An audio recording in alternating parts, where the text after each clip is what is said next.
On to a special report from the world of technology. There is a lot of hype about flying cars. Recently, a couple of vertical takeoff and landing vehicles were awarded airworthiness certificates, which means that their makers can now eye mass manufacturing and fly them commercially, at least on a small scale.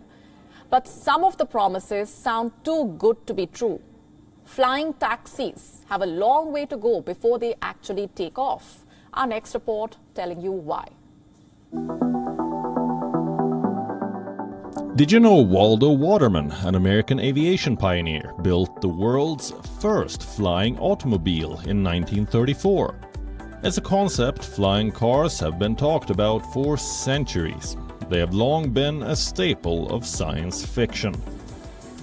But now, after years of hype, real-life electric flying cars, not just prototypes, may soon hit the skies. German startup Volocopter plans to launch electric air taxis in Singapore in 2024. Australian firms have placed orders for 90 electric aircraft from Embraer's electric aircraft subsidiary Eve. Klein Vision's Air car has been issued a certificate of airworthiness by the Slovak Transport Authority, meaning it has the official okay to fly around in its home country.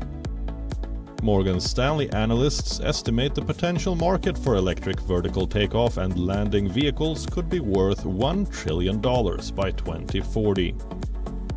Well-established aviation and automotive industry players are betting big on urban mobility, but there are several roadblocks they must overcome. When it comes to flying vehicles, one of the biggest challenges is the battery that powers them. You can't power them with today's automotive batteries, which are designed for ground transport.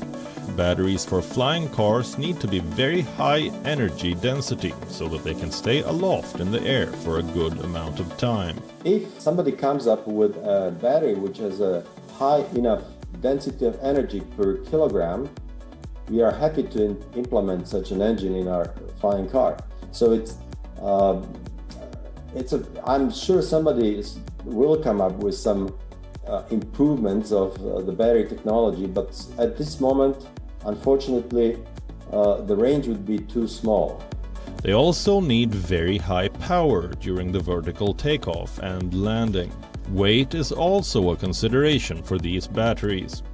Also, these futuristic taxis will be making multiple trips in a day to be profitable. They need batteries that can quickly recharge.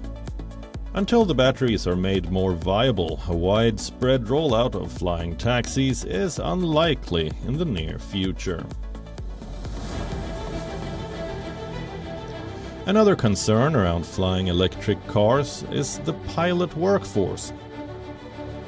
McKinsey estimates that electric vertical takeoff and landing vehicle operators will need to attract and train roughly 60,000 pilots by 2028. It equates to 7% of all commercial pilots in 2018.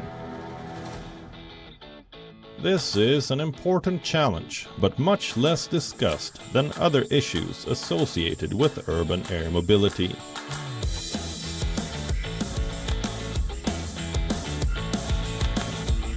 According to analysts, there is a need to drive down costs of these flying cars so that they serve as more than just a quieter helicopter replacement for the ultra-wealthy. Noise is another critical issue. There are fears flying vehicles will increase noise levels over cities. And then there are the infrastructure challenges. A host of new regulations and policies are required to ensure the safety of everyone, whether these vehicles are in the sky or on the ground. WION now available in your country. Download the app now. Get all the news on the move.